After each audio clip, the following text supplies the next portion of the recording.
50-র কাছাকাছি এসে ভাই বাইরে যাচ্ছে বাচ্চা কাচ্চাদের জন্য। 27 বছর আগে ডিগ্রি পাস করছে, যেটা 2 বছরের মেয়াদ ছিল। তো এখন কিন্তু কোনো দেশে 2 বছরের কোর্স দিয়ে যাওয়া যায় না ভাই। এটা বলতাম না ওই যে যাবোই, এটা আগে ফিক্স করেন, 2 বছরেই যাবো এটা না। যে উনি বেঞ্চের ওপাশে না বসে, মানে টিচারের জায়গায় না বসে স্টুডেন্টের জায়গায় বসে আইএলটিএস কিভাবে দেখতে হয় এটা উনি এক্সপ্লেন করতেছে, যেটা আমাকে প্রথমেই অ্যাট্রাক্ট করছে যে না 27 বছর পরে আমি এখন আবার পড়তে চাই। এটাও তো ইউনিভার্সিটিকে বোঝানো একটা অনেক চ্যালেঞ্জ। হ্যাঁ চ্যালেঞ্জ। মানে আমার মনে হয়েছে যে ন্যাশনাল ইউনিভার্সিটি থেকে ট্রান্সক্রিপ্ট আনার থেকে আমার মনে হয় নিউজিল্যান্ডে পড়াশোনা করা সহজ। আমাদের তো এসবি টিম সেপারেটলি আছে, ইভেন আপনারটাও তো আপনারা তো কয়েকবার করে করছেন। মানে এই যে কমিউনিকেশন করে করে করে জিনিসটা ওই স্ট্যান্ডার্ডে নেওয়া হয়েছে এবং এটাই শেষ পর্যন্ত এক্সেপ্ট হয়েছে। তো খুলে দেখি আল্লাহর দয়ায় আমার ভিসাটা আলহামদুলিল্লাহ। যে প্রোফাইল এটা দিয়ে বাচ্চা সহ এখন বাড়িতে একা যেতে পারবো, কিন্তু ফ্যামিলি সহ বউ বাচ্চা সহ যাওয়াটা অনেক কঠিন ছিল। আল্লাহর প্ল্যান আমাদের প্ল্যান থেকে মাছ বেটার। আসসালামু আলাইকুম, ওয়েলকাম টু আড্ডা উইথ রাশেদ ভাই। কেমন আছেন আপনারা? সো আজকে আমরা আরেকটা ইউনিক কেস নিয়ে কথা বলবো। আজকে তো আসলে ইউনিক। আমরা তানভীর আলম ভাইয়ের সাথে কথা বলবো। উনি স্ট্যান্ডার্ড চার্টার্ড ব্যাংকে জব করেন। তানভীর ভাইয়ের এজ হলো 49-50-এ পড়তেছে। 50 বছর বয়সে ছেলে মেয়ে, 2জন ছেলে এবং ভাই নিজে, টোটাল 4জনই নিউজিল্যান্ড যাচ্ছেন। আর এই পুরোটাতে আইএলস থেকে শুরু করে স্টাডি অ্যাব্রোড পুরো জার্নিটাতে বাংলা আইএলস এন্ড বিআইসি আমরা হেল্প করছি। ভাইয়ের কেসটা খুব ইউনিক। ভাই অনেক আগে পাস করছেন, ডিগ্রি পাস করছেন 27 বছর আগে। 2 বছরের কোর্স দিয়ে এখন কিন্তু মাস্টার্সে যাওয়া অনেক ডিফিকাল্ট। আমরা অনেক ট্রাই করছি। ভাইয়ের ইউকে রিজেকশন ছিল, তারপরে আমরা ইউকে বাদ দিয়ে ইউএসএও ট্রাই করার চেষ্টা করছি, বাট ইউএসএ ভিসা দেয় না, কারণ আমরা অ্যাপ্লাই করিনি। তারপরে আমরা নিউজিল্যান্ড নিয়ে ট্রাই করছি এবং নিউজিল্যান্ডে আমরা সফলতা পাইছি। এই শুরু থেকে শেষ পর্যন্ত ভাইয়ের একটাই ছিল, ভাই আল্লাহর উপর বিলিভ রাখছে সেই লেভেলে যে ভাই ইনশাল্লাহ আমার হবে। আর আমরাও ট্রাই করে গেছি। এটা 2-3 বছরের একটা প্রজেক্ট ছিল আমাদের। শুনেন আজকে ভাইয়ের মুখ থেকেই শুনবো ভাইয়ের জার্নিটা। আসসালামু আলাইকুম। আলহামদুলিল্লাহ ভাই, ভালো আছি, অনেক ভালো আছি। এখন বেশ লম্বা একটা জার্নি, মানে কিছুটা হলো শেষ হয়েছে। এখন কিছু পেরেশানির মধ্যে আছি, কারণ গোছগাছ করতে হচ্ছে, যাব ফ্লাই করব, যেটা অনেক দিনের স্বপ্ন ছিল। এই যে 27 বছর আগে ডিগ্রি পাস, তারপরে বাইরে যাওয়ার চান্স অনেকটাই কমে গেছে, কারণ অনার্স ছাড়া মাস্টার্সে যাওয়াটা একটু ডিফিকাল্ট না, স্পেশালি এত বছর পরে স্টাডি গ্যাপ পরে। সো আমি একটু শুরু থেকেই মানে শুনতে চাই, সেটা হলো শুরু তো হয়েছে আইএলস এর জার্নিটা দিয়ে। সো এখানে লাইক ভাবি আপনার এখানে মোটিভেশন ছিল দিবে, এরকম একটা কাহিনী শুনছি, এটা যদি একটু বলতেন। হ্যাঁ, থ্যাংক ইউ রাশেদ ভাই। আমার মেইন মোটিভেশন তো আপনিই ছিলেন। তারপর আমি প্রথম থেকে বলি, যদি আমি বলি তাহলে মনে করেন যে ছোট একটা গল্প দিয়ে বলি, গল্পটা অনেকেই জানে, তারপরে একটু দিয়ে স্টার্টিং করি। এটা হচ্ছে যে এক গ্রামে মানে প্রচণ্ড খরা, মানে ড্রাউট। ওই টাইমে কোনো বৃষ্টি নাই, তো লোকজন খুব অস্থির হয়ে গেছে। তো এর মধ্যে একজন মানে খুব কামের লোক, উনি এসছেন ওই গ্রামে। তো লোকজন খুব বলছে যে হুজুর আপনি তো আমার গ্রামে আসছেন, তো আপনি একটু দোয়া করে দিয়েছেন, আল্লাহ যদি বৃষ্টি দেয় আমাদের। তাহলে আচ্ছা ঠিক আছে, তোমরা আসরের পর আসো, আমরা দোয়া করব। তো লোকজন তো সবাই আসরের পরে শামিয়ানা টাঙ্গানো হয়েছে, সবাই যাচ্ছে, মানে ওখানে দোয়া খায়ের হবে, আল্লাহ বৃষ্টি দিবে। তো সবাই খুব দৌড়াতে যাচ্ছে, প্রচণ্ড রোদ। তো এর মধ্যে একজন ছাতা নিয়ে দৌড়াচ্ছে। তো পাশের লোকজন হাসে, কি রে ভাই তুমি ছাতা নিয়ে দৌড়াচ্ছ কেন, বৃষ্টি তো হয় নাই এখনো। বলছে না কেন বৃষ্টি হয় নাই তো কি, আমরা দোয়া করবো বৃষ্টি হবে, অবশ্যই বৃষ্টি হবে। তো আমি গল্পটা এই জন্যই বললাম যে যারা এই জার্নিতে আরম্ভ করছেন তাদের বিশ্বাসটা যাতে আল্লাহর উপর ওইভাবেই থাকে যে আল্লাহ আমাকে দিবেই। আপনারা যারা এই রাস্তায় আসেন অথবা আসবেন অথবা কিছুটা আগাইছেন অথবা এখনো আগাবো কি পেছাবো, এই মানে দোটানার মধ্যে আছেন, তারা আল্লাহর উপর ভরসা রেখে আগান, হবে। আল্লাহ চাইলে তার বান্দাকে অবশ্যই দেয়, তবে সময় মতোই দেয়। আর যদি মনে করেন যে আমার আইএলস এর জার্নিটা যদি বলি, কারণ বাইরে যাওয়ার ক্ষেত্রে প্রথম যেই বাধাটা সেটা হচ্ছে আইএলস। আর আমাদের দেশে যেটা, মানে আমরা তো সবাই বাংলা মিডিয়ামের ছাত্র, সো ইংরেজি প্রতি স্বাভাবিকভাবেই একটা আমাদের প্রচণ্ড রকম ভয় কাজ করে। আমরা তো স্কুল লেভেলে যেরকম পড়ে আসছি ওটার সাথে আইএলটিএস এর কিন্তু কিছু মিলে না, মানে আকাশ পাতাল তফাৎ। সো আমরা যখন এই লাইনে আসি তখন মনে করেন যে আমরা কিছু বুঝি না, কি বলবো, কি শুনে কি লিখবো, রিডিংয়ে কি বলতে দিচ্ছে, কি প্যাসেজ দেখে আমি কি অ্যান্সার দিব, টাইম এত কম, লিসেনিংয়ে কি বলতেছে আমি ওইটা শুনে আমাকে তাড়াতাড়ি দিয়ে পরেই অ্যান্সারে যেতে হবে, মানে মানে গাইডেন্সটা ঠিকভাবে আমি পাই না।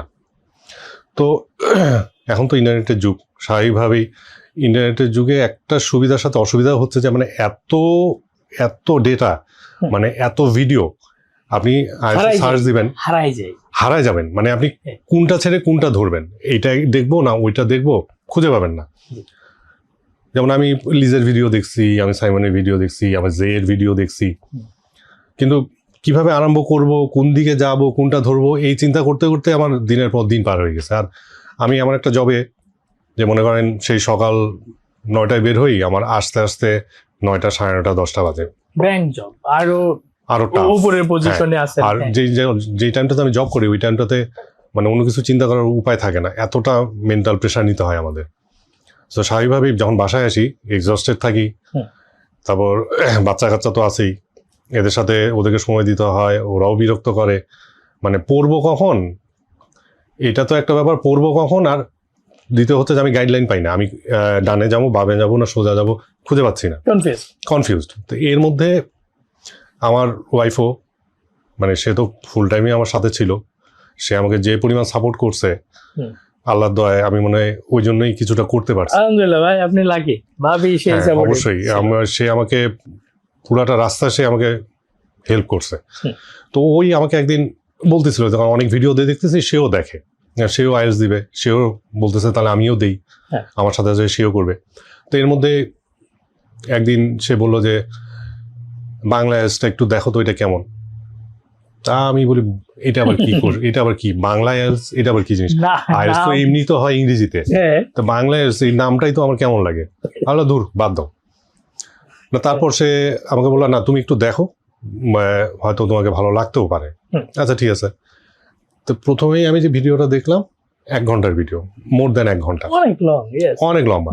এখন আমাদের এই এখনকার দিনে আমরা ওই রিল দেখতে দেখতে অভ্যস্ত, 5 থেকে 7 সেকেন্ডের রিল, সেখানে 1 ঘন্টা একটা ভিডিও আমাকে ফুল টাইম বসে দেখতে হবে, বুঝতে হবে।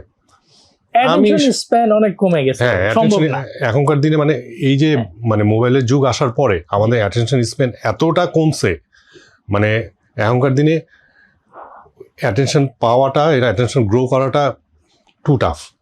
তো স্বাভাবিকভাবে আমি এখন 1 ঘন্টা দেখলাম, আর বললাম ধুর এতক্ষণ ধরে আমি কি দেখবো, তা আমি আর দেখি নাই ওই দিন। তার 2-3 দিন পরে আবার শুক্র শনিবারে সম্ভবত সে আবার বললো যে আচ্ছা তুমি একটু দেখো, দেখতে তো সমস্যা নাই, তুমি না পরে নাহলে ইগনোর করবা। তাহলে আচ্ছা ঠিক আছে দেখি, এত করে যখন বলতেছে, কারণ ওয়াইফ ইজ অলওয়েজ রাইট, সে সবসময় বলতেছে, আমি যদি এটা ইগনোর করি স্বাভাবিকভাবে সে পজিটিভলি নিবে না। আচ্ছা ঠিক আছে দাও দেখি। তো একটু দেখা আরম্ভ করলাম, হ্যাঁ। তো একটু যখন দেখলাম যে রাশেদ ভাই, দেখলাম যে বাংলাই বলতেছে সবকিছু, আমি তো এতদিন ইংরেজি ভিডিও দেখছি, উনি বাংলাই বলতেছে সবকিছু। এবং আমার ওনার মানে প্রথম যে ইয়েটা লাগছে যে উনি বেঞ্চের ওপাশে না বসে, মানে টিচারের জায়গায় না বসে স্টুডেন্টের জায়গায় বসে আইএলটিএসটাকে কিভাবে দেখতে হয় এটা উনি এক্সপ্লেন করতেছে, যেটা আমাকে প্রথমেই অ্যাট্রাক্ট করছে যে না উনি আমার মতো করে চিন্তা করতেছে, মানে আমার জায়গায় বসে চিন্তা করতেছে যে অ্যাজ এ স্টুডেন্ট আমি তো কিছু জানি না, রাশেদ ভাই ওইভাবে চিন্তা করতেছে যে শুনতেছে, মানে উনি যাকে পড়াচ্ছেন সে কিছুই জানে না, সে কোনো মতে হয়তো অনার্স মাস্টার্স পাস করে এসে বসছে, যার ইংরেজি সম্বন্ধে শুধু এবিসিডি জ্ঞান আছে। তো এটা দেখতে দেখতে ওনার একদিন ম্যাপের ভিডিওটা আমি দেখলাম। ম্যাপের ভিডিওটা যখন উনি বললো, আমিও ম্যাপ করতাম, কিন্তু খুব কমই হতো লিসেনিংয়ে ম্যাপ যেটা, হ্যাঁ। তো উনি আমাকে মানে ওনার ভিডিওটাতে আমি দেখলাম যে উনি ম্যাপটা করতে বলছে, এবং ম্যাপটা করার সময় উনি আমাকে বললো, মানে ভিডিওতে বললো যে ভাই আপনি যে ম্যাপ বসবেন, যে কয়টা আপনার আইএলটিএস বই আছে ওই কয়টা আইএলটিএস বইয়ের যতগুলো ম্যাপ আছে ওই ম্যাপটা নিয়ে বসবেন, এবং সময় দেখবেন না আপনি, আপনার একটা ম্যাপ যদি আপনার 1 ঘন্টা লাগে 1 ঘন্টায় করেন, কোনো সমস্যা নেই, কিন্তু আপনি এমনভাবে করেন এটা যাতে আপনি জীবনে না ভুলেন। এই কথাটা আমার খুব মনে লাগলো, কোয়ালিটি, হ্যাঁ কোয়ালিটি। কারণ আমরা যখন ম্যাপ করতে যাই তখন স্বাভাবিকভাবে আমার মাথায় টিকটিক করে যে টাইম শেষ হয়ে যাচ্ছে, টাইম শেষ হয়ে যাচ্ছে, টাইম শেষ হয়ে যাচ্ছে, ডানে যাও, বামে যাও, সোজা যাও, কোন দিকে যাব। ওটার মধ্যে ফের রাশেদ ভাই এক জায়গায় বললো যে ওনারা যেই কোশ্চেনটাই করুক, আপনি স্টার্টিংটা কিন্তু ধরবেন যেখানে আপনি দাঁড়াইছিলেন ওইখান থেকে ধরবেন, কলম দিয়ে আগান লাগে, আপনি ওই জায়গাটা দাঁড়াবেন, ওখান থেকেই আগাবেন। দ্বিতীয় কোশ্চেন আবার আপনি যেখান থেকে স্টার্ট করার কথা ওইখান থেকেই আগাবেন, তাহলে দেখবেন আপনার সহজ। তাই আমি বললাম যে না, আসলেই জিনিসটা তো কাজে দিচ্ছে। আমি প্রথমে ওই 2-3টা ম্যাপ করলাম 15-20 মিনিট, আধা ঘন্টা ধরে। আচ্ছা, মানে আমি তখন টাইম দেখি নাই যে কতক্ষণ টাইম লাগতেছে, কিন্তু আমি চেষ্টা করতাম যে যতটা ম্যাপের কোশ্চেন আসে ততটা যাতে কারেক্ট হয়। এবং দেখলাম যে না, হচ্ছে, ওনার এই কায়দাটা আমার কাজ করতেছে, ওনার এই টেকনিকটা কাজ করতেছে। তখনই আমার মনে হলো যে রাশেদ ভাই আসলে আমার জায়গায় বসে চিন্তা করছে যে কেমন করে ওকে হেল্প করা যায়। এই জিনিসটাই আমার সব থেকে ভালো লাগছে। মানে বাংলা আইএলটিএসে যে প্রথমে এই রাশেদ ভাইয়ের সাথে যে ইন্টারাকশনটা আমার ভিডিওর মাধ্যমে, এটাই আমাকে সব থেকে প্রথমে অ্যাট্রাক্ট করছে যে না, চেহারা দেখেন না, না প্রথমে তো চেহারা, আপনার তো সবই তো চেহারা ছাড়াই ভিডিও, ফেসলেস ভিডিও যেটা বলে। তারপর কি হলো, এখন ফেস দেখে এখন দেখান, লজ্জা কেটে গেছে কিছু, আলহামদুলিল্লাহ। আপনাকে দেখে লোকজন ইন্সপায়ার হবে। পরে যখন হলো যে না, দেখি 2-3টা ভিডিও দেখলাম, আচ্ছা, অনেকগুলো ভিডিও দেখলাম। আর স্বাভাবিকভাবে আমি তো রাতে আসি, এনার্জি থাকে না, আমি খুবই এক্সস্টেড থাকি। আর মনে করেন যে আমার পড়ার টেবিল আর বিছানা পাশাপাশি, মনে করেন আমাকে পড়ার টেবিল যতটুকু অ্যাট্রাক্ট করে তার থেকে অনেক বেশি অ্যাট্রাক্ট করে আমার বিছানাটা। সো ওইখানে বসার আগে আমি বিছানায় চলে যাই, ঘুম আসে, এত প্রচন্ড ঘুম। তো ওই টাইমে রাশেদ ভাইয়ের আমি এই যে ইন্সপিরেশনাল কিছু ভিডিও উনি ফ্রিতে আপলোড করে রাখছে,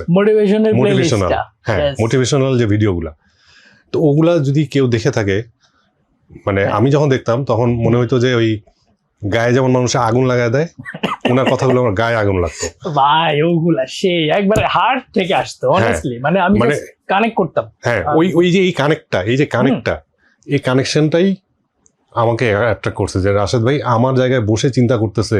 উনি যেমন ভিডিওতে বলতো, ভাই আপনি এখন ঘুমাইতে পারেন, অথবা আইএলটিএসটা পিছনে পরিশ্রম করে বিদেশে গিয়ে ওখানে ঘুমাইতে পারেন। এখন আপনি চিন্তা করেন আপনি কোনটা করবেন। এখন ঘুমাবেন না আগামী 40 বছর ঘুমাবেন। হ্যাঁ, ওইটা চিন্তা করেন। তখন মনে হতো যে আসলেই যে আমি যে মানে এখন তো ঘুমাইতেই পারি, কারণ আমার উপর তো আমার গার্জিয়ান, আমাকে তো বলার কেউ নাই। মানে এই যে ইন্সপিরেশনাল ভিডিওগুলোতে উনি যে মোটিভেশনগুলো দিত, আসলে গায়ে লাগতো। তাহলে ওই লাইক আপনার জব করতেন, 9টা বাজে অফিস থেকে বাসায় যেতেন, তারপরে এই ভিডিওগুলো স্পেশালি ইউটিউব কিংবা মোটিভেশন, এগুলো আপনাকে হেল্প করছে যে না আমি একটু টায়ার্ড হলো, আমি একটু টাইম দেই পড়ি। তারপরে মোস্ট প্রবাবলি আমাদের অনলাইন ব্যাচটা, তারপর আমি নভেম্বর 2023-এ আমি তারপর রাশেদ ভাইয়ের অনলাইন ব্যাচে ভর্তি হলাম। আচ্ছা, তো এখন মনে করেন যে 9:30 ওর মধ্যে এসে শাওয়ার শেষ করে ডিনার শেষ করে 10টায় ক্লাস, 10টার সময় ক্লাস আরম্ভ হয়। এখন মনে করেন আমার ছোটটা আছে, সে এসে আমার কোলে বসবে, সে ল্যাপটপ দেখবে, মানে সে ওই ল্যাপটপে বাড়ি দেয়, স্পিকারে দেওয়া থাকে। হ্যাঁ, এখন বাচ্চাকে নিয়ে আমি একদিকে বসে থাকি, নাহলে ওর মা বসে থাকে, আমরা শুনি, যতটুকু পারি শুনে যতটুকু নেওয়া যায়।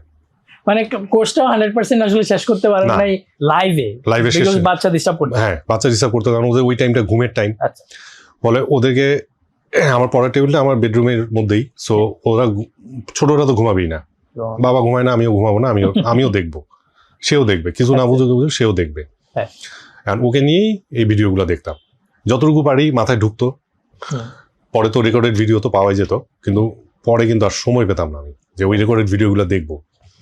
কিন্তু ওই যে রাশেদ ভাইয়ের সাথে ওই যে যতটুকু শুনতাম, এবং পরে আমার বউ ও শুনতো, যেহেতু আমার সাথেই ছিল, ও শুনতো। আচ্ছা, ও শুনে ওরও মাথায় কিছু ঢুকতো।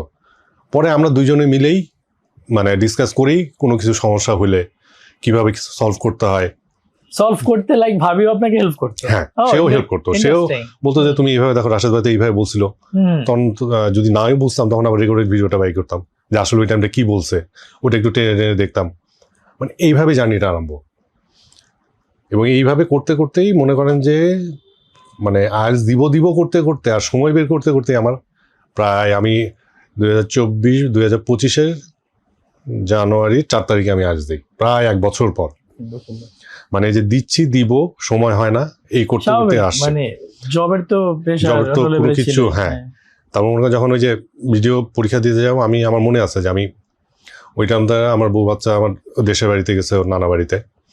আমি রাতের বেলা পড়তে বসতাম, সন্ধ্যার সময় পড়তে বসতাম, মাগরিবের নামাজ পড়ে আমি সারা রাত পড়তাম। সারা রাত পড়ে আমি সকাল 8টা-9টার দিকে ঘুমাইতে যেতাম। তখন এই রাশেদ ভাই কথাগুলো মনে হইতো যে উনিও এই কাজ করতো, উনিও এই কফি নিয়ে বসতো আর সারা রাত পড়তো, তারপর উনি সকালবেলা ঘুমাইতো। কফি ভাই, এটা ছাড়া আসলে এটা ছাড়া অন্তত আইএলসটা হয় না, আইএলসটা হয় না। কারণ রাতের ঘুম হারাম না করলে আইএলস আপনার হবে না, কোনোভাবেই হবে না। আমি এগ্রি করি, কারণ নিরিবিলি ওই টাইমটা ছাড়া হয় না। মানে আর প্রথম কথা যে ভাই আল্লাহর কাছে ডাকেন, নামাজটা পড়েন। আলহামদুলিল্লাহ, হ্যাঁ। আপনার এই কথাটা আমার খুব গায়ে লাগতো। আপনি কিন্তু সবসময় এটা বলতেন, নামাজ পড়েন, তাহাজ্জুদ পড়েন। আপনি কিন্তু বলতেন তাহাজ্জুদ পড়েন। আমি ক্লাসে বলি, হ্যাঁ, ক্লাসে বলেন তাহাজ্জুদ পড়েন, এশারা পড়ে নেই, হ্যাঁ, স্টিল বলি, হ্যাঁ, তাহাজ্জুদটা পড়েন। আমি পড়তাম, চেষ্টা করতাম, কবুলের মালিক তো আল্লাহ। আমি এতটুকুই বলবো যে রাশেদ ভাইয়ের যে ভিডিওগুলা এবং ফ্রিতে যে ভিডিওগুলা দিয়ে রাখছে, সেটা তো কেউ যদি নিজেই মোটিভেটেড হয়, এনাফ, মোর দেন এনাফ। শুধু অনলাইন ব্যাচে হলো ওই যে আপনাদেরকে ডেকে ডেকে প্রতি একদিন পর পর আসেন কানেক্টেড থাকা, ওইটাই অনলাইন অর্গানাইজ করতে যাওয়া, তারপর মনে করেন আপনার সাথে কানেক্টেড থাকা। তারপর অনেকে হয় কি, মানে ফ্যাক্ট যেটা, আমি যখন পয়সা খরচ করবো আমার কিন্তু একটা গরজ থাকবে। আপনি যখন ক্লাসে ভর্তি হবেন, আপনি পয়সা দিচ্ছেন, স্বাভাবিকভাবে কিন্তু আপনার তো মনে হয় টান থাকবে না, পয়সা দিছি তাহলে করি। আর বাঙালি তো ফ্রি পাইলে মনে করেন যে ওটা গুরুত্ব ওইরকম দেয় না। ইউটিউবে ভাই ওই যে বললেন লিজ কিংবা অন্য যাদের ভিডিও দেখছেন সাইমন, সো ওদের অ্যাডভান্টেজ অনেক ভালো জিনিস দিয়ে, অনেক ভালো জিনিস দেয়, ফ্রিতে আছে, এই কারণে কেউই শেষ করে না। একটা জায়গায় কানেক্টেড থাকাটা আমিও সাপোর্ট করি ভাই। তারপরে আসি সো আইএলস এর ভয় দূর করছে মোটিভেশনের প্লেলিস্ট, আর ওই ম্যাপের কাহিনীটা বলেন। ম্যাপ একবার কিছুই বুঝতাম না, তারপর একটা ভিডিও দেখার পরে ম্যাপ আর প্রবলেম হচ্ছে না, তার মানে বুঝছি যে ইয়েস বাকিগুলো হবে। তাহলে ওই স্পিডটা কাজে লাগছে, আলহামদুলিল্লাহ নিয়ে গেছে শেষ পর্যন্ত। 6.5 রাইট, আলহামদুলিল্লাহ 6.5 কনফার্ম করছি। তারপরে যদি বলি একটু আমার যতটুকু মনে পড়ে, আপনি প্রথমে ইউকে নিয়ে ইন্টারেস্টেড ছিলেন, এমরেসে ভাবি 2টা বাচ্চা নিয়ে যাবেন। সো আমরা প্রবলেম যেটা ফেস করছিলাম আমরাই অ্যাপ্লাই করছি। সো এমরেসে ইস্যু হলো যে ওই যে ডিগ্রি পাস কোর্স 2 বছরের মাত্র কোর্স, সো এটার সাথে আমরা মিলাইতে পারতেছিলাম না, মানে আছে। তারপর গ্লুচেস্টারশায়ার মোস্ট প্রবাবলি আমাদেরকে অ্যাডমিশন দিছিল, হ্যাঁ। তারপর দিন শেষে এমরেস তো রিসেন্টলি একটু মানে খুব বাজে অবস্থায় আছে। সো ইউকে তে আমরা রিজেকশন পাইছি, রাইট? এমরেসে রিজেকশন পাইছি উইথ ফ্যামিলি। হ্যাঁ, ইউকে রিজেকশনটা নিয়ে আমি একটু বলি প্লিজ। ওটা নিয়ে মানে এটা আমি এই জন্যই বলতেছি, কারণ এই পডকাস্টটা যারা শুনবে তারা যাতে হতাশ না হয়, এই জন্যই বলি, এই জন্যই বলা। এমরেসটাতে আমি মানে আপনারা যখন গাইডেন্স দিলেন আমাকে যে এমরেসটা ভাই করেন, আমার প্রথম একটাই আমার রাশেদ ভাইয়ের কাছে ছিল যে বাংলাদেশ আর ইমিগ্রেশনের কাছে, যে ভাই আমি যেখানেই যাই বউ বাচ্চা আমার সাথে নিতে হবে, কারণ বাচ্চা ছাড়া আমি থাকতে পারবো না, বাচ্চা ছাড়া আমার সম্ভব না, আমার বাচ্চা আমার সাথেই থাকতে হবে, কারণ ওদেরকে দেখা ছাড়া আমার ইয়ে না। আর আচ্ছা, আইএলটিএস এর কথার ক্ষেত্রে এই ক্ষেত্রে একটু বলি, মানে আমি যখন ডিমোটিভেটেড হয়ে যেতাম, আমার সামনে আমি সবসময় একটা কথা চিন্তা করতাম, আমার ছোট ছেলের ছবিটা আমার মনে আসতো যে এই ছেলেটাকে যদি আমি একটা সুন্দর ভবিষ্যৎ না দিতে পারি, তাহলে বাবা হিসাবে আমি ওকে ভবিষ্যতে কি জবাব দিব।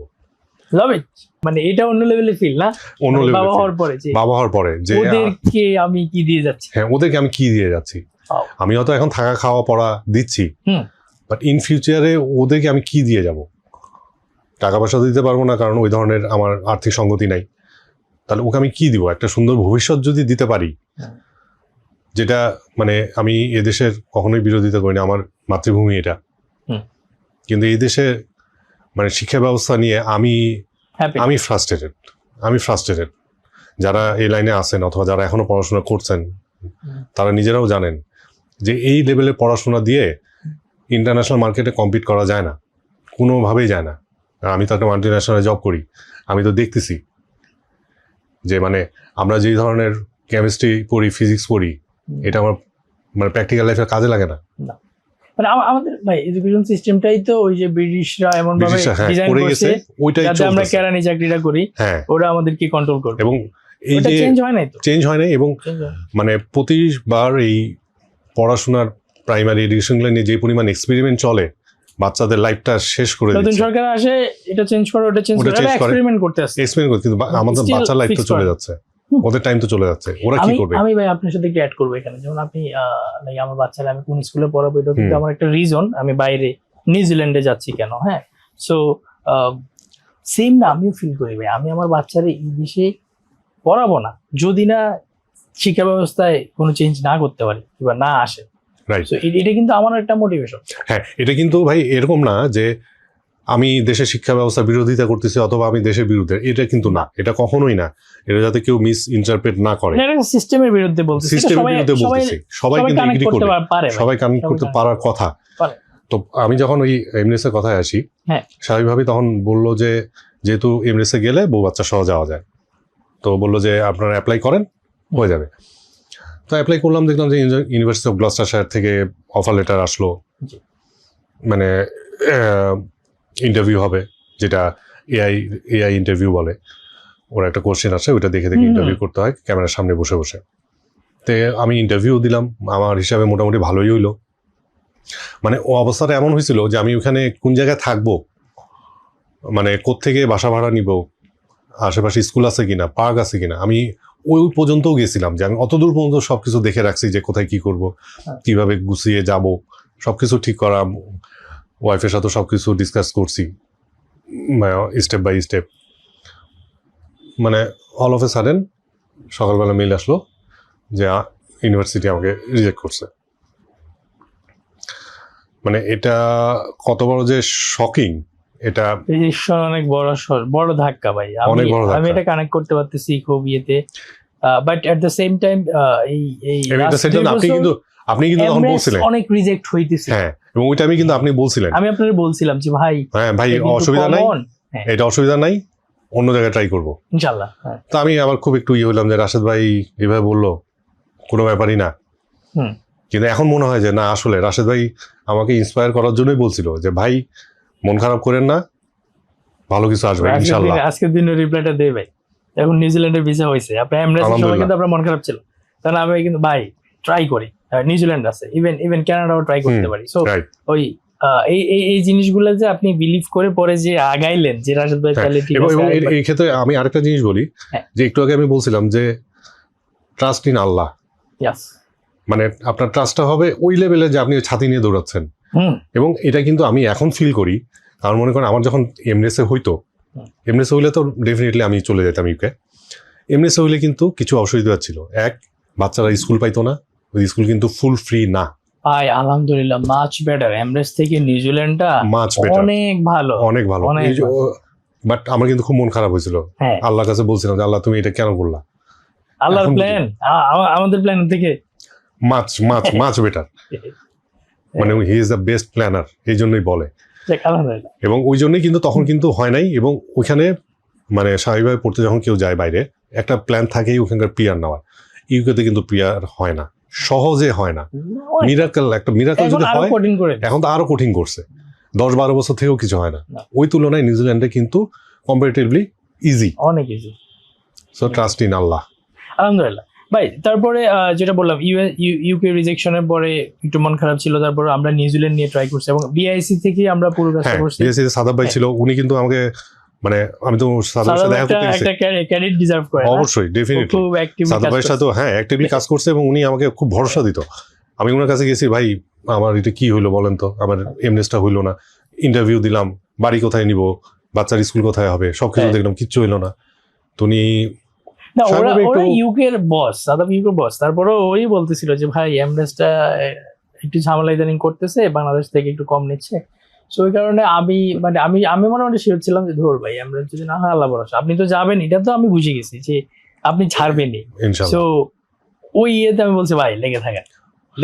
তারপর সাদা ভাই কিন্তু আমাকে ওনার ল্যাপটপে বসে বসে আমাকে দেখালো যে ভাই দেখেন ইউকেতে সরি নিউজিল্যান্ডে। নিউজিল্যান্ডে হ্যাঁ। ইংলিশ স্পিকিং কান্ট্রি, বাচ্চাদের পড়াশোনা ফ্রি, পিআর পার্মানেন্ট রেসিডেন্সি মোর ইজি দ্যান ইউকে। হুম।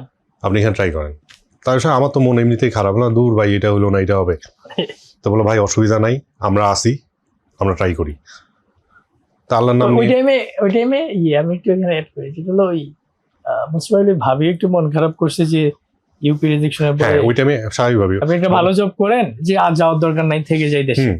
ওই টাইমে ও খুব মানে ফ্রাস্ট্রেটেড হয়ে গেল যে হ্যাঁ। এত কিছু প্ল্যান করলাম, এত কিছু করলাম, একদম অল অফ এ সাডেন একটা মেইল আসলো সব ধুলির সাথ। তো বললো তুমি বাদ দাও, তুমি যে জব করতেছো ভালো জব, কনসিস্টেন্সি আছে, হয়তো আর 2-4-5 বছর পরে আর একটু বড় হবে, প্রমোশন পাবা, বাচ্চাদের স্কুলে দেই, এখানেই কিছু করি। তখন আমার মনে হয়েছে যে না, আমার খালি একটাই মনে হতো যে আল্লাহ যখন আমাকে এই রাস্তায় আনছে অবশ্যই কোনো উদ্দেশ্য আছে। এখানে আমি একটা কথা বলি, আপনার ক্যালেন্ডার ওই আইএলটিএস অফিসে একটা ক্যালেন্ডারের কোড ছিল একটা, আমি তখন ওই তাসফিফ ভাইয়ের কাছে গেছিলাম, কোডটা একটা ছিল everything happens for a reason. মানে কোনো কিছু দুনিয়াতে ঘটে অবশ্যই তার পিছনে একটা রিজন আছে। আমার ওই কোডটা খুব গায়ে লাগছিল, মনে হয়েছিল যে আল্লাহ যখন আমাকে এই রাস্তায় আনছে আমাকে নিশ্চয়ই শেষ দেখতে হবে এবং আল্লাহ আমাকে দেখাবে, দেখিয়ে নিয়ে আসছে। তখন আমি বলছি যে ঠিক আছে ভাই, তাহলে নিউজিল্যান্ডের জন্যই করি, আগাই। তকদিরে বিলিভ করা তো ভাই ইম্পর্টেন্ট পার্ট, অনেক বড় ইম্পর্টেন্ট। আলহামদুলিল্লাহ, এটা বিশ্বাস করতে হবে, কারণ স্বাভাবিকভাবে বয়স হয়েছে, আমি তো দেখছি অনেক কিছুই। আমি দেখছি যে আল্লাহর কাছে যদি চাওয়া যায়, আল্লাহ চাওয়ার মতো যদি চাওয়া যায়, আল্লাহ অবশ্যই দিবে। তার বান্দাকে হতাশ করা। তারপর ভাই নিউজিল্যান্ডেও আমরা ট্রাই করতেছিলাম, আমাদের ইস্যু ছিল আপনার ইয়ার গ্যাপটা অনেক বেশি, 27 বছর আগে পাস করছেন, তাও ডিগ্রি, যে সময় অনার্সের চালু হয় নাই বাংলাদেশে, ওইভাবে চালু হয়। আপনার কেসটা কিন্তু ইউনিক এই সেন্সে যে এরকম এই যে এসে ভিসাটা আনা, স্টুডেন্ট ভিসা আনা, এটা আসলেই ডিফিকাল্ট। এটা আমরা না, এটা অন্য যে কারোর জন্যই অনেক কঠিন কাজ হতো। ইভেন নিউজিল্যান্ডে কিন্তু আমরা 2টা রিজেকশন পাইছিলাম। ইউনিভার্সিটি আমাদেরকে দিচ্ছে না, ইউনিভার্সিটি ইনস্টিটিউট গুলো দিচ্ছে না। হ্যাঁ, যে তোমার ক্রেডিট মিলে না, তুমি কম পড়াশোনা করছো, ইন্টারের পরে তুমি মাত্র 2 বছর পড়ছো, তোমাকে আমি কেন মানে মাস্টার্স দিব এসে। তারপরে আলহামদুলিল্লাহ ডিআইটি আমাদেরকে সাপোর্ট, মানে পজিটিভ গ্রিন সিগন্যাল দিছে। তারপর আমরা আগাইছি, প্রসেসিং, ডকুমেন্টেশন সবকিছু তো আপনি স্মুথ হেল্প করছেন, এটার জন্য thank you by the way. তারপরে আমার একটু বলেন, এখানে একটু অ্যাড করেন। আর লাস্ট যেদিন লাইক ওই যে হোয়াটসঅ্যাপে আপনি যখন জানতে পারলেন যে আমাদের গ্রুপে যে ভাই আলহামদুলিল্লাহ অ্যাকসেপ্টেড, তখন ওই ফিলটা কেমন ছিল এটা একটু? আচ্ছা, এটা আমি একটু প্রথম থেকে বলি যে যখন এই নিউজিল্যান্ডে যখন প্রসেসিংটা আরম্ভ করলাম, মানে ওদের এত ডকুমেন্টেশন, মানে এত ডকুমেন্ট দিতে হয়, মানে আপনি মানে হারায় যাবেন, অনেক কিছু লাগে। বাট আপনাদের মানে কাউন্সিলর যারা ছিল, রিয়াদ ভাই, সাদাব ভাই, ওরা আমাকে টাইম টু টাইম গাইড করে গেছে যে ভাই এইভাবে করেন, এইখানে যান, এটা লাগবে। আমার জন্য টাফ ছিল যে আমাকে জবের মধ্যে থেকে এই টাইমটা বের করে আমাকে এগুলো করতে হয়েছে। মানে এটা আমার জন্য খুব টাফ ছিল, কারণ আমি তো শুক্র শনিবার ছাড়া ছুটি পাই না, এবং শুক্র শনিবার তো অন্যান্য অফিসও বন্ধ। সো আমি তখন কি করবো? মনে আছে ওই যে ন্যাশনাল থেকে আপনার ন্যাশনাল ইউনিভার্সিটিগুলো আনা, এটা নিয়ে তো আমরা আলাপ করছিলাম যে মানে আমার মনে হয়েছে যে ন্যাশনাল ইউনিভার্সিটি থেকে ট্রান্সক্রিপ্ট আনার থেকে আমার মনে হয় নিউজিল্যান্ড গিয়ে পড়াশোনা করা সহজ। মানে এটা যে কি জায়গা করে রাখছে ভাই, সিস্টেমের দোষ। কি একটা জায়গা ভাই, মানে আমি পড়াশোনা করছি, আমি আমার ট্রান্সক্রিপ্ট উঠাইতে যাব, আমাকে যে পরিমাণ হাতে পায়ে ধরতে হয় মানুষের, যে পরিমাণ ওইখানে দালাল আর যে পরিমাণ লবিং করা লাগে, মানে এটা যে গেছে ওই ন্যাশনাল ইউনিভার্সিটি সে বুঝে কি পরিমাণ হয়রানি করে। হ্যাঁ, এক্সপেন্স তো গেছেই, আমার সময় গেছে, আমার টেনশন, আমি জিনিস পাই না, ফোন ধরে না, পরে তারপর আল্লাহর দয়ায় ওটা পাইছি। তো এর মধ্যে থেকেই মনে করেন যে এই করতে করতে এটা লাগবে ওটা লাগবে, ওকে ইনস্টিটিউট থেকে রিজেকশন আসে, ইউনিভার্সিটি নেয় না। তো এই ক্ষেত্রে আমি একটাই বলবো যে ভাই, আপনাদের ইন্সপিরেশন ছিল, আপনারা ভরসা দিচ্ছেন যে ভাই হবে, আগান, ধৈর্য ধরে থাকেন, ধৈর্যের ফল আল্লাহ তো দেয়। তো প্রথম একটা ছিল যে আমার 2 বছরের পাস কোর্স, অনার্সও না, পাস কোর্স, তারপরও লং গ্যাপ, গ্যাপ বলতে আমি বুঝাচ্ছি পড়াশোনা থেকে গ্যাপ, কারণ আমি ওর পরবর্তীতে চাকরিতে 27 ঢুকছি। বছর পরে আমি এখন আবার পড়তে চাই, এটাও তো ইউনিভার্সিটিকে বোঝানো একটা অনেক চ্যালেঞ্জ। হ্যাঁ চ্যালেঞ্জ। এর মধ্যে থেকে মনে করেন যে আমাকে বুঝাইতে হয়েছে যে আমি এতদিন জব করছি একটা মাল্টিন্যাশনাল কোম্পানিতে, আমার এটারই আপগ্রেডেশনের জন্য আমার এই কোর্সটা করা দরকার। এসওপিটাও খুব গোছায় SOP টা লেখা খুব- লাগছে। খুব স্ট্রংলি লেখা লাগছে, মানে এসওপিটাই মেইন। মানে আমি তো Yeah. এখন বিভিন্ন গ্রুপে দেখতেছি এসওপিটা, মানে আমার মনে হয় যে Important. যত কাগজপত্র আছে সবথেকে বড়। এসওপিটা 1 নম্বরে। জি। এটা যত স্ট্রং হবে এবং আপনি অথবা আপনার কাউন্সিলর যেই এটা লিখবেন, মানে এটা যত স্ট্রং হবে আপনার চান্সেস তত হাই। আমাদের তো এসওপি টিম সেপারেটলি আছে, ইভেন আপনারটাও তো আমরা আপনারা তো কয়েকবার করে করছেন, কয়েকবার আমারে ট্রাই দিছে, করছি, একবারে দিছে না, চেক করছি, আবার মনে হয়েছে না এই জায়গায় ভাই করা দরকার। মানে এই যে কমিউনিকেশন করে করে করে জিনিসটা ওই স্ট্যান্ডার্ডে নেওয়া হয়েছে এবং এটাই শেষ পর্যন্ত এক্সেপ্ট হয়েছে। বাট আমি জাস্ট একটু অ্যাড করে দিয়েছি, আমাদের বিআইসি তে এসওপি সেপারেট টিম আছে, ইন্টারভিউ জন্য সেপারেট টিম আছে। তো আমরা এগুলাতে আসলে আমাদের ফুল সর্বোচ্চটা দেওয়ার চেষ্টা ফুল করি। সাপোর্টটা দেওয়া হয়। ভাইও এটার এক্সপিরিয়েন্স পাইছে। হ্যাঁ ভাই, তারপরে আচ্ছা, তারপর তো সাবমিট করা হইলো। এখন তো যেহেতু নিউজিল্যান্ড এখন চাপ বেশি, ওদের সময় লাগতেছে। মানে আমার প্রতি রাতে আমাদের সাথে 6 ঘন্টার গ্যাপ, মানে এখানে যদি দুপুর 3টা বাজে তাহলে ওদের ওখানে রাত 9টা। আর আমি প্রতি রাতে 2টা-3টার সময় উঠতাম, 2-3টার দিকে উঠে অথবা 4টার দিকে উঠতাম, উঠে মানে ওদের ওখানে 10টা ওয়ার্কিং আওয়ার আরম্ভ হয়েছে, মেলটা দেখতাম, মোবাইলে মেল কিছু আসছে কিছু কিনা। আসছে কিনা। Wow. এটা প্রতিদিনের রুটিন ছিল, প্রত্যেকটা দিনের রুটিন ছিল দেখা। বউ হতাশ হইতো হ্যাঁ। যে কোনো রিপ্লাই আসছে আসে না, রিপ্লাই আসছে আসে না, প্রতিদিন একই কথা, রিপ্লাই আসছে আসে না। মনটা খারাপ হইতো, আবার যাই শুইতাম, তাহাজ্জুদে নামাজ পড়তাম। তো হঠাৎ একদিন উঠে দেখি মোবাইলে জিমেইলে সাইনটা মেইল আসছে। হুম। তো খুলে দেখি আল্লাহর দয়ায় আমার ইয়েটা ভিসাটা ও, আচ্ছা, ভিসাটা যখন আসে। ভিসাটা এটা না। আচ্ছা। ভিসাটা যখন আসে আলহামদুলিল্লাহ, মানে আমার এক্সপ্রেশন এরকম ছিল যে আমার বউ বুঝতে পারছে, সে না মানে মেলটা না দেখে সে বলছে কি ভিসা হয়েছে, আল্লাহ হ্যাঁ আলহামদুলিল্লাহ হয়েছে।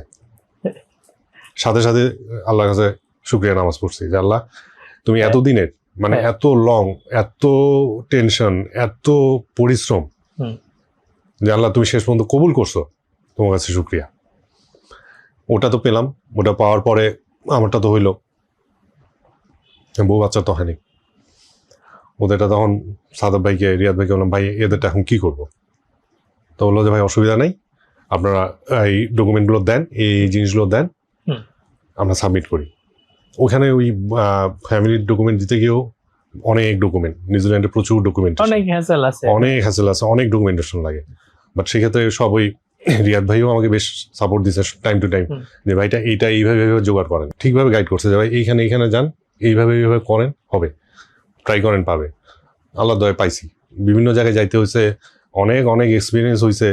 মানে ইভেন এই জিনিসটা আমাকে নিউজিল্যান্ড ইমিগ্রেশনকে বুঝাইতে হয়েছে যে একটা ফ্যামিলি সার্টিফিকেট লাগে, যে আমি আমার ওয়াইফ এই বিল্ডিংয়ে থাকি, আমার বউ বাচ্চা সহ, এইরকম একটা সার্টিফিকেট গভর্নমেন্ট থেকে নিয়ে তাদেরকে দিতে হবে, হ্যাঁ। Family certificate. অনেক ডকুমেন্ট। হ্যাঁ, যদিও আমার পাসপোর্টে সবকিছু দেওয়া আছে, তারপর এটা যাবে, মানে এই জিনিসগুলো আমাকে জোগাড় করতে হয়েছে। বাট আল্লাহর দয়ায় আমি ফ্যামিলিটা পাইলাম 27শে মেতে, আমি ওদের সবারগুলোই পাইছি। প্রথমে ওয়াইফেরটা আসছে, হুম। তার একটু পরেই তারপরে দুই বাচ্চাটা চলে আসছে। মানে আলহামদুলিল্লাহ ভাই, success, congratulations again by the way. Thank you. So আলহামদুলিল্লাহ। আমি একটু সাম অফ করবো। আসলে আপনার কেসটা অনেস্টলি অনেক ডিফারেন্ট ছিল। আপনার সাথে আমার যখনই কথা হইতো বলতেন যে ভাই আমি তো সেই অনেক আগে পাস করছি, 2 বছর পড়াশোনা করছি, আমার কি এখন সুযোগ আছে কিনা? তখন আচ্ছা, আমার আমি একটু বলি, প্লিজ। রাশেদ ভাইয়ের সাথে যখন আমার পরিচয় হয়, হুম। তো উনি তো মানে উনি আমার কাছে পাবলিক ফেস, হ্যাঁ। পাবলিক ফিগার একজন। তা আমি উনারে দেখি কিন্তু চিনতে পারছি। আর রাশেদ ভাই একটা মানে কি বলা যায় এটা, জার্সি টাইপের, মানে যেহেতু ওয়ার্ল্ড কাপ চলতেছে জার্সি বলি, হুম। ওনার একটা লম্বা একটা আলখাল্লা আছে, জব্বা টাইপের আর কি। জুব্বা ওই যে হ্যাঁ, সৌদি আরব থেকে হ্যাঁ, আসছে ভাই। সৌদি আরব থেকে। হ্যাঁ। তো ওইটা দেখে আমার হয়েছে যে আচ্ছা এইরকম জব্বা তো জেনারেলি আমি কাউকে পড়তে দেখি না, কাউকেই পড়তে দেখি না। আমি বলছি এই ধরনের এটা তাহলে একমাত্র রাশেদ ভাই পড়তে পারে। ঠিকই দেখি যে হ্যাঁ এটা রাশেদ ভাই, চেয়ারও মিলতেছে। চেহারাও মিলে। তখনই কিন্তু রাশেদ ভাইয়ের সাথে পরিচয় আমার। এবং হ্যাঁ। ওনার সাথে তখন থেকেই পরিচয়, তখন থেকেই ওনার সাথে কথা বলা। উনি আমাকে মানে যখন যে এরকম হেল্প লাগছে, সব ধরনের হেল্পই আমি রাশেদ ভাইয়ের কাছ থেকে পাইছি, ওভার দ্য ফোনে, ওনাদের টিমের কাছ থেকে কখন কি লাগবে। মানে আমি গ্রেটফুল রাশেদ ভাইয়ের কাছে যে রাশেদ ভাই আমাকে ফুল টাইম সাপোর্টটা দিছে। এবং রাশেদ ভাইয়ের কাছে Thank you, ভাই। আমার এবং আমার ওয়াইফেরও একটা জিনিস খুবই ভালো লাগতো, যেটা আমি আমার ওয়াইফ এখনো ডিসকাস করি, যে আগেও করতাম, যে রাশেদ ভাই কিন্তু থাইল্যান্ড মালয়েশিয়া ঘুরতে যায় না, উনি কিন্তু যায় উমরা করতে, যেটা আমি অথবা অনেকেই ভাবে যে আগে থাইল্যান্ড মালয়েশিয়া ঘুরি, পরে উমরা হজ পরে করা যাবে, কিন্তু উনি আগে এটা যাইতো। আমার এই আল্লাহর প্রতি এই ভালোবাসাটা আমাকে সব থেকে অ্যাট্রাক্ট করছে ওনার প্রতি। আল্লাহ কবুল করে, আমি প্রতি বছর একবার যাওয়ার চেষ্টা করি, ওইটা আগে। এই হ্যাঁ, ওইটাই যে এই যে আপনি যে চিন্তা করছেন, আপনি তো চাইলেই তো ইউরোপে ঘুরতে যেতে পারেন, আপনার ফিনান্সিয়াল সামর্থ্য আছে। আমার লাস্ট টাইম অফার ছিল, লাইক ওই যে আমরা তো আলহামদুলিল্লাহ যে সাউথ এশিয়াতে, সাউথ এশিয়াতে ইউকে থেকে যে ইয়েটা পাইলেন, খুব ভালো পারফর্ম করছি, অ্যাওয়ার্ড পাইছি। এবং ওটা তো আমাকে মানে আমার যাওয়ার কথা ছিল, আমি গেছি সৌদি আরব, আমি কিন্তু লন্ডন যাইনি। হ্যাঁ, মানে লন্ডন যে ওই অ্যাওয়ার্ডটা আমি রিসিভ না করে আমার টিম মেম্বার ভাইয়া, তারপর সাদা ভাই, এদেরকে পাঠাইছি। আমি বলছি যে না, আমার তো নিয়ত আছে, আমি রোজায় মক্কা মদিনা থাকবো। ওটাই এখন মনে করেন যে আল্লাহ তো সবারটা কবুল করে না, আপনারটা কবুল করছে। এই জিনিসটা আমার খুবই ভালো লাগে যে উনি এই লেভেলের একজন মানে সাকসেসফুল মানুষ হওয়ার পরেও উনি যে আল্লাহর কাছে এত শুকরিয়া করে, এই জন্যই আল্লাহ উনারে আসলে এত দিছে। মানে এটা আমার কাছে, আমার ওয়াইফের কাছে খুবই অ্যাট্রাকটিভ, মানে খুব একটা ভালো গুণ আমি মনে করি। দোয়া করবেন ভাই, যাতে ভালোভাবে হালাল ভাবে থাকতে পারে ইনশাআল্লাহ। আর আপনার স্টোরিটা ইউনিক। আমি চাই স্পেশালি যারা জব করেন, বড় জব করেন, ভাই কিন্তু স্ট্যান্ডার্ড চার্টার্ড ব্যাংকের সিনিয়র লেভেলের ম্যানেজার, প্রায়োরিটিজ শাখাটা পুরোটাই তো আপনি দেখেন। হ্যাঁ, সো ওয়ার্কলোড অনেক থাকতো, তারপরও ভাই চেষ্টা করছে, অ্যাটলিস্ট আমাদের কিছু ভিডিওস গাইডলাইন এগুলো দেখছে। ভাই আমার অনলাইন ব্যাচেও ছিলেন, 6.5 পাইছে, পাওয়ার পরে ইউকেতে রিজেকশন। অনেকে হয়তো মন খারাপ করেন, ভাই মন খারাপ করছে, কিন্তু ভাই হাল ছাড়া নেই। পরে আমরা নিউজিল্যান্ডে ট্রাই করলাম, নিউজিল্যান্ডে আলহামদুলিল্লাহ ভিসা পাইছি, ভাই ভাবি 2টা বাচ্চা, 4 জনেরই ভিসা। ভাই নেক্সট মান্থে ফ্লাই করতেছেন, রাইট? ইনশাআল্লাহ। সো ভাইও চলে যাচ্ছে। আমি জাস্ট আপনাদেরকে বলবো, ভাইয়ের যে এজ অলমোস্ট কত ভাই? অলমোস্ট 49